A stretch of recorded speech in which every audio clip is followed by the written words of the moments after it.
बाहुबली नेता आनंद मोहन की रिहाई से बिहार की सियासत में हलचल पैदा हो गई है।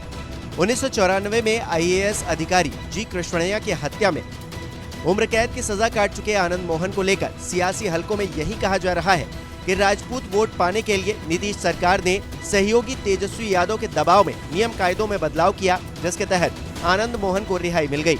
आरोप लग रहे हैं कि एमवाई यानी कि मुस्लिम और यादव समीकरण साधने के लिए ही ये रिहाई करवाई गई है। सवाल ये भी उठाया जा रहा है कि अचानक आखिर कैसे आनंद मोहन नीतीश कुमार की आंखों के तारे बन गए हैं और क्यों।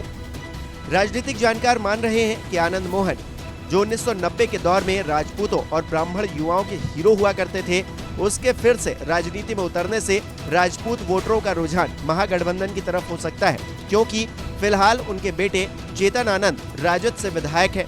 चर्चा ये भी है कि खुद आनंद मोहन लोकसभा चुनाव में महागठबंधन की तरफ से प्रत्याशी हो सकते हैं।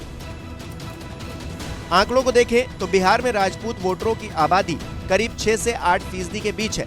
30 से 35 विधानसभा क्षेत्रों में राजपूत मतदाता हार जीत तय करते हैं। फिलहाल किसी एक खास सियासी दल की इस जाति पर पकड़ नहीं है, कमोबेश सभी दलों में इसके वोटर रहे हैं। राज्य की सत्ताधारी जेडीयू ने जहां लंबे वक्त तक वशिष्ठ नारायण सिंह को पार्टी का प्रदेश अध्यक्ष बनाए रखा, वहीं राजद अभी भी जगदानंद सिंह को प्रदेश अध्यक्ष बनाए हुए है। उधर बीजेपी इस कोटे से आरके सिंह को केंद्रीय मंत्री बनाए हुए है। ऐसे में कहा जा सकता है कि हर पार्टी की नजर इस वोट बैंक पर है, लेकिन इस समुदाय के वोटर किस तरफ है ये कहना मुश्किल है। ऐसे में आनंद मोहन का सियासी तस्वीर में वापस लौटना काफी अहम माना जा रहा है। आनंद मोहन के सियासी सफर की बात करें तो आनंद मोहन ने सबसे पहला चुनाव 1990 में जनता दल के टिकट पर महिषी विधानसभा सीट से ही जीता था। बाद में वो चंद्रशेखर की समाजवादी जनता पार्टी में चले गए। फिर 1993 में बिहार पीपल्स पार्टी का गठन किया। 1994 में उनकी पत्नी लवली आनंद वैशाली से सांसद चुनी गई। फिर समता पार्टी में उन्होंने अपनी पार्टी का विलय कर लिया। जेल में रहते हुए आनंद मोहन ने 1996 और 1998 में शिवहर सीट से संसदीय चुनाव लड़ा और जीत हासिल की। बिहार में बीजेपी की बात करें तो अभी तक माना जा रहा है कि बीजेपी का राज्य में सवर्ण जाति के मतदाताओं पर ज्यादा प्रभाव है, इसलिए पार्टी ज्यादातर चुनाव में 16% वाले सवर्ण वोट बैंक को लुभाने के लिए सवर्ण उम्मीदवारों को ही ज्यादातर टिकट देती रही है। 2020 के विधानसभा चुनाव में ही बीजेपी ने कुल 110 सीटों पर उम्मीदवार उतारे थे। इसमें से 51 सवर्णों को टिकट दिए थे। 51 सवर्णों में भी बीजेपी ने सबसे ज्यादा 22 टिकट राजपूतों को दिए।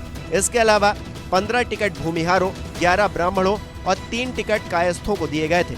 मौजूदा वक्त में भूमिहार समुदाय बीजेपी का सबसे ज्यादा वफादार वोटर माना जाता है। 2014 के लोकसभा चुनाव के बाद से बीजेपी राज्य में राजपूतों को भी मजबूत करने की कोशिश कर रही है। इसी नजरिए से 2015 के विधानसभा चुनाव में बीजेपी ने 30 राजपूत, 18 भूमिहार, 14 ब्राह्मण और 3 बनियों को मैदान में उतारा था। पार्टी के स्टार प्रचारकों में राधा मोहन सिंह, आरके सिंह, राजीव प्रताप रूढ़ी, सुशील कुमार सिंह को आगे रखा जाता रहा है। वहीं अगले साल लोकसभा के चुनाव होने हैं, उससे पहले नीतीश और लालू के गठजोड़ से राज्य में नए सियासी समीकरण बनते हुए नजर आ रहे हैं। जेडीयू आरजेडी कांग्रेस महागठबंधन जहां यादव मुस्लिम कुर्मी के 34% वोट बैंक पर मजबूत पकड़ बनाए हुए है, तो वहीं 6 से 8% राजपूत वोट बैंक पर कब्जे का भी ठोस प्लान बन चुका है। इसके लिए आनंद मोहन महागठबंधन के लिए तुरुप का पत्ता साबित हो सकते हैं। दूसरी तरफ बीजेपी 16% सवर्ण वोटरों के अलावा अन्य पिछड़ी और दलित जातियों के वोट बैंक में सेंधमारी के फुल प्रूफ प्लान पर काम कर रही है। इसके तहत बीजेपी कोइरी, पासवान, मल्लाह, माझी पर फोकस कर रही है।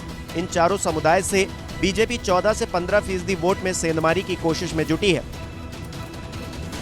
हालांकि देखना दिलचस्प होगा कि महागठबंधन और बीजेपी के बीच छिड़ी इस सियासी जंग में कौन आगे निकलता है। नमस्कार, मैं हूं मानक गुप्ता। अगर आपको हमारा ये वीडियो पसंद आया हो तो इसे लाइक और शेयर जरूर करें, और हाँ, हमें सब्सक्राइब और फॉलो करना ना भूलें ताकि आप देश और दुनिया की कोई खबर मिस ना करें। तो जुड़े रहिए हमारे साथ और देखते रहिए न्यूज़ 24।